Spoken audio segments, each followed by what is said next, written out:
Okay mga kaibigan, sa latest at pinakahuling SWS survey mga kaibigan, pinapakita po dito na nangunguna pa rin po si Congressman Erwin Tulfo na nakakuha po ng 45%.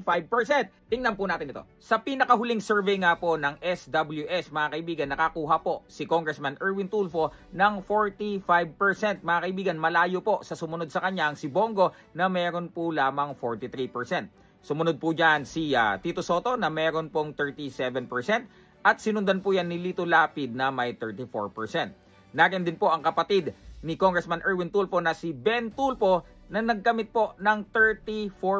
Tie po sila ni Lito Lapid mga kaibigan at 4 to 5th seat mga kaibigan. Sinundan po yan ni Ping Lacson at 32% sa ika-6 na pwesto at sinundan po ni Makati Mayor Abby Binay na meron pong 31% para sa ika-7 at ika-8 pwesto.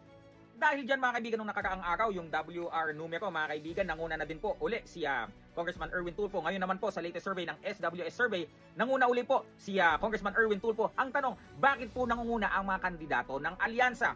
Sa akin pong palagay, ang mga Pilipino po ngayon matatalino na.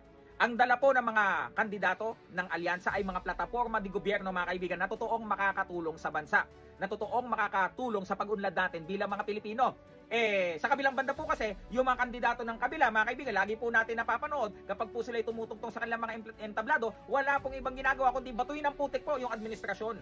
Yung pong administrasyon ni Pangulong Bongbong Marcos, batuhin ng putik ang mga kalaban at magpahayag ng kanilang paghihiganti. Ganyan po bang iluluklok natin yung mga maghihiganti? Di ba? Isa pa po. Kaya siguro nangungulelat po yung kabila mga kaibigan dahil po sa very obvious naman, ayaw na po ng mga Pilipino sa pro-China. Di ba po? Ang dami nga pong issue ng mga Chinese dyan bukod po sa Pogo Di ba po? Yung mga espiya, pang-espiya, yung pambubuli po sa West Philippine Sea. Ito pong mga kaalyado po ng mga Duterte, mga kaibigan, hayagan po, mga kaibigan, mula po kay former President Duterte, ang kanilang pagsuporta sa China. May isa pa po dyan, nagsasabi at nagagalit kapag tinatawag na West Philippine Sea. Ang gusto niya ang itawag ay South China Sea. Although, both of them are both geographically correct naman. Pero, hindi sila pag tinatawag na West Philippine Sea yan. Ano pong gusto nyo? Ano po, kanino bang interest nyo? Sa mga Pilipino o sa mga Chino? Yan po mga kaibigan. Ako po yung nagpapasalamat dahil namumulat na po ang sambayan ng Pilipino. Di ba ho?